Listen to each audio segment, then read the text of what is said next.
Bismillahirrahmanirrahim. Assalamualaikum warahmatullahi wabarakatuh. Di sini saya Novita Tribulansari akan menjelaskan tentang materi dari mata kuliah penelitian tindakan kelas yang diampu oleh Bapak dosen Imron Fauzi, MPDI. Saya Novita Tribulansari dari kelas PAI A6 dengan NIM 211101010089. Di sini saya akan menjelaskan tentang bagaimana cara pembuatan bab 4 dan juga hasil penelitian serta pembahasan pada penelitian tindakan kelas. Langsung saja pada materi ini itu terdiri dari 3 subbab. Yang pertama itu ada deskripsi setting penelitian, di mana deskripsi setting penelitian ini nanti berisikan tentang masalah yang akan kita pecahkan pada kelas yang akan kita teliti, juga menyertakan jumlah siswanya dan langkah apa atau tindakan apa yang akan kita lakukan. Kemudian di subbab 2 itu ada hasil penelitian, di mana hasil penelitian ini terdiri dari siklus 1 dan siklus 2, di mana dalam penelitian tindakan kelas ini minimal harus melakukan 2 siklus dengan jumlah pertemuan pada satu siklusnya itu 2 pertemuan. Jadi di sini karena saya ada 2 siklus itu ada 4 pertemuan. Nah, secara garis besar di sini saya memakai siklus menurut Quetelet-Lewin, di mana siklus tersebut terdiri dari perencanaan, pelaksanaan, pengamatan, dan juga refleksi. Kemudian pada sub 3 itu terdapat pembahasan penelitian, di mana pembahasan ini akan meringkas dari seluruh penelitian yang telah kita lakukan dari awal hingga akhir. Langsung saja pada contoh penulisannya sebagai berikut. Nah, di deskripsi setting penelitian ini, penelitian yang akan kita lakukan adalah penelitian tindakan kelas, di mana penelitian dilakukan untuk meningkatkan hasil belajar peserta didik menggunakan media pembelajaran audiovisual. Nah, pada bab ini peneliti mengangkat tema atau materi pelajaran pada mata pelajaran fikih perawatan jenazah kelas 10, di mana pada kelas ini itu terdiri dari 30 siswa dengan 16 perempuan dan 14 laki-laki yang dilaksanakan pada 4 kali pertemuan atau 2 siklus. Ini deskripsi setting penelitian ya. Untuk selanjutnya yaitu hasil penelitian siklus 1 pertemuan 1. Nah, hasil ini didapat dari mana? Dari aspek penelitian yang kita buat sebagai seorang pendidik. Nah, berikut penjabarannya. Jadi pada penelitian ini di kegiatan siswa itu terdapat 8 aspek yang kita amati. Yang pertama itu sikap peserta didik mendengarkan dan memperhatikan dari awal hingga akhir pelajaran, kemudian rasa ingin tahu dan rasa semangat peserta didik hingga akhir, yaitu kemampuan peserta didik menyimpulkan materi. Nah, pada pertemuan 1 siklus 1 ini menghasilkan presentase sebagai berikut. Nah, ini dari mana? Ini itu diperoleh dari perhitungan seperti ini, di mana aspek baik itu terdapat 4 poin, 1, 2, 3 dan juga 4. Begitupun aspek cukupnya juga berjumlah 4. Jadi cara menghitungnya jumlah aspek pada kriteria penilaian dibagi dengan jumlah seluruh aspek dikali 100%, menghasilkan presentase baik sekali itu tidak ada baik itu berjumlah 50% dan juga cukup berjumlah 50% dan kurang itu tidak ada, sehingga presentase dapat ditulis sebagai berikut seperti ini. Kemudian untuk penelitian siklus 1 pertemuan 1 pada observasi kegiatan guru atau pendidiknya itu terdapat 12 aspek yang diteliti. Terdiri dari apa saja? Terdiri dari sebagai berikut. Mulai dari pendidik itu membuka mata pelajaran dan mengawalinya dengan doa, kemudian hingga sampai akhir menutup pembelajaran. Nah, pada pertemuan 1, siklus 1 itu diperoleh kriteria penilaian BS atau baik sekali. Guru itu mendapatkan 3 aspek. 3/12 dikali 100 itu 25%. Baik juga begitu, 5/12 dikali 100 sama dengan 47%, dan seterusnya. Kemudian kita masukkan seperti pada tabel di bawah ini. Jadi perolehan presentase kegiatan guru pada siklus 1 pertemuan 1 itu 25% baik sekali, baik 47%, cukup 33%, kurang tidak ada. Nah, untuk selanjutnya yaitu sama teman-teman, di pertemuan 2 siklus 1 itu peserta didik mengalami penilaian. Cara menghitungnya sama seperti tadi, di mana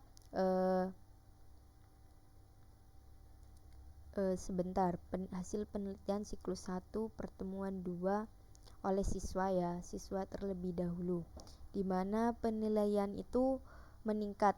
Jika tadinya pada kriteria penilaian BS itu tidak ada, nah di pertemuan 2 ini aspek penilaiannya berjumlah 2 dengan presentase 25%, baik berjumlah 4 dengan presentase 50%, cukup berjumlah 2 dengan presentase 25%, dan seterusnya. Begitupun sama dengan pertemuan siklus 1 pertemuan 2 oleh kegiatan guru itu ada peningkatan, baik sekali dengan aspek penilaian 5, baik juga 5, cukup 2 dengan presentase 42%, dan 16%. Nah, pada hasil penelitian siklus 2 pertemuan 1 itu mendapat peningkatan yang lebih baik presentasenya. Sebagai berikut, untuk peserta didik itu baik sekali mencapai 25% dengan aspek penilaian 2, baik aspek penilaian 5 dengan presentase 62,5, cukup aspek penilaiannya 1 dengan presentase 12,5. Guru pun begitu, terdapat peningkatan baik sekali 7 aspek penilaian, baik 3, cukup 2 dengan presentase seperti pada layar.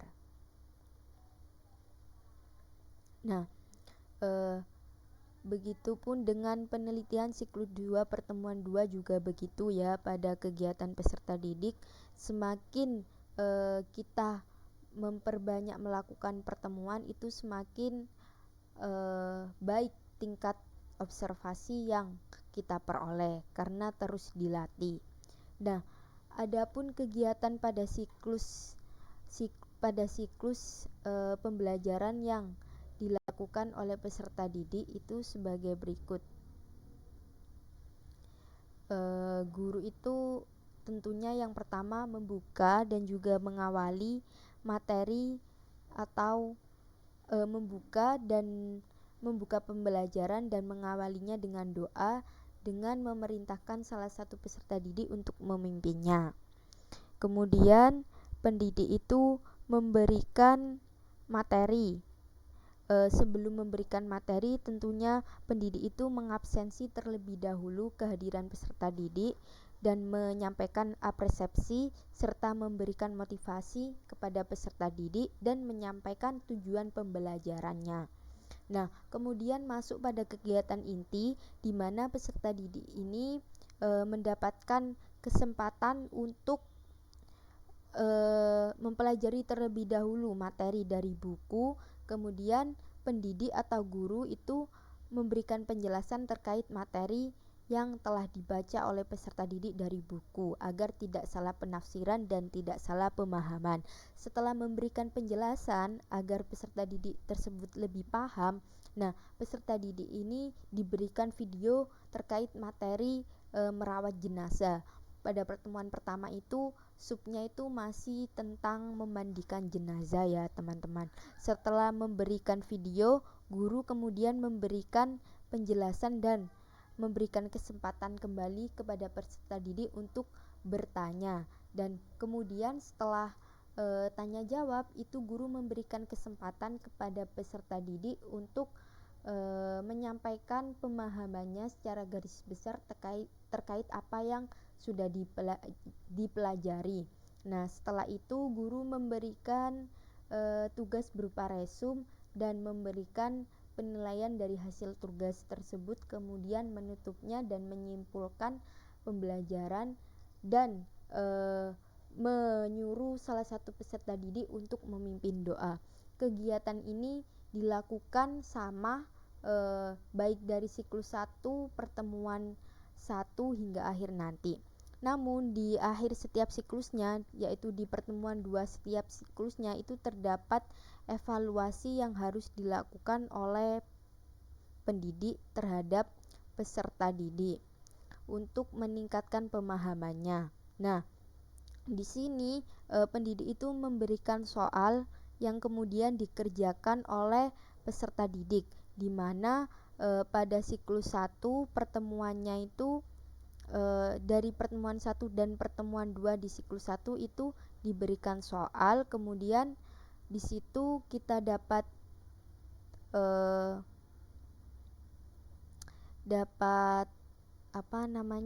mengetahui hasil belajar peserta didik itu apakah sudah bagus atau belum. Tentunya di sini belum, karena kenapa? Dari 30 anak untuk soal latihan soal itu hanya 22 anak yang mendapatkan nilai di atas KKM, sedangkan 8 anak lainnya itu masih di bawah KKM. Nah, sehingga lanjutlah pada siklus kedua.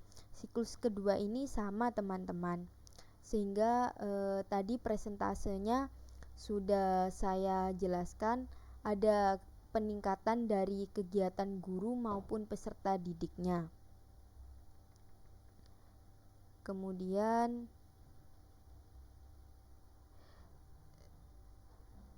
sebelum menginjak ke siklus kedua itu terdapat refleksi yang harus ditingkatkan oleh pendidik, yaitu menjadikan kelas yang komunikatif saat pembelajaran, memberikan arahan serta bimbingan pada peserta didik agar tidak salah penafsiran dalam memahami materi, kemudian juga menjelaskan materi dengan bahasa yang mudah dipahami dan memberikan soal dengan kemampuan atau kesesuaian kemampuan yang dimiliki oleh peserta didik. Kemudian masuk ke siklus 2, hasilnya sama.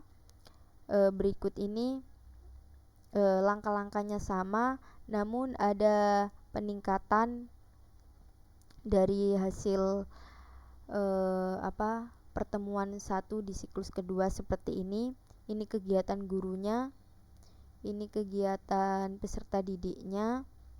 Kemudian di pertemuan 2 itu semakin bagus kegiatan peserta didiknya sebagai berikut. Mencapai baik sekali itu udah 5, 62,5, baik 2, 25%, cukup 1, 12,5, dan kurang itu tidak ada. Nah, untuk pertemuan 2-nya itu untuk kegiatan guru seperti ini.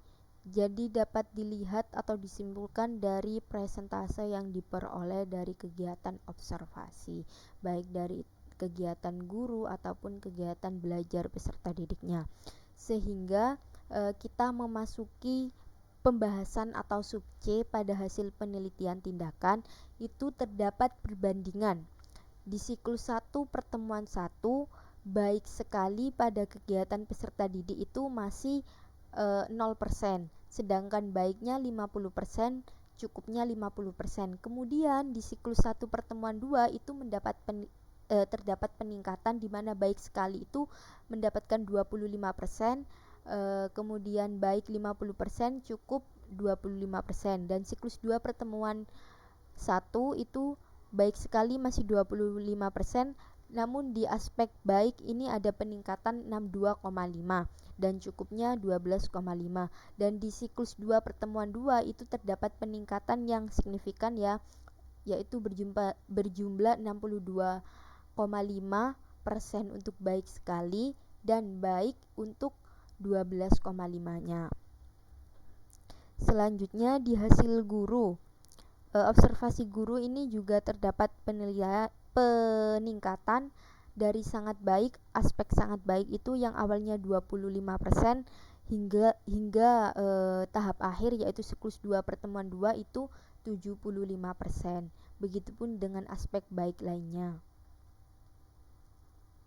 Nah, hasil belajar di penelitian tindakan kelas ini di siklus 1 dan siklus 2 itu ada 2 perbandingan.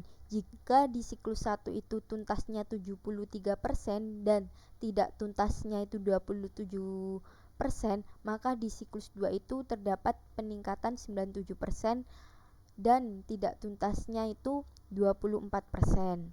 Adapun hasil belajar dari siklus kedua atau hasil evaluasi dari siklus keduanya. Nah, ini nilai-nilainya itu sudah mulai baik. Jadi begitu ya. Kemudian juga tidak lupa refleksi.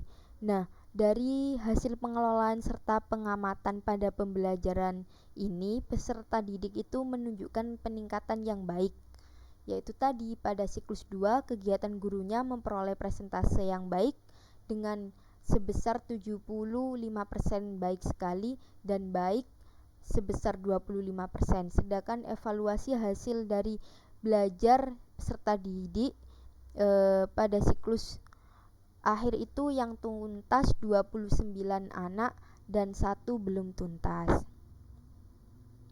Kemudian pembahasan hasil penelitian ini terdiri dari perbandingan tadi seperti yang sudah saya jelaskan pada PPT.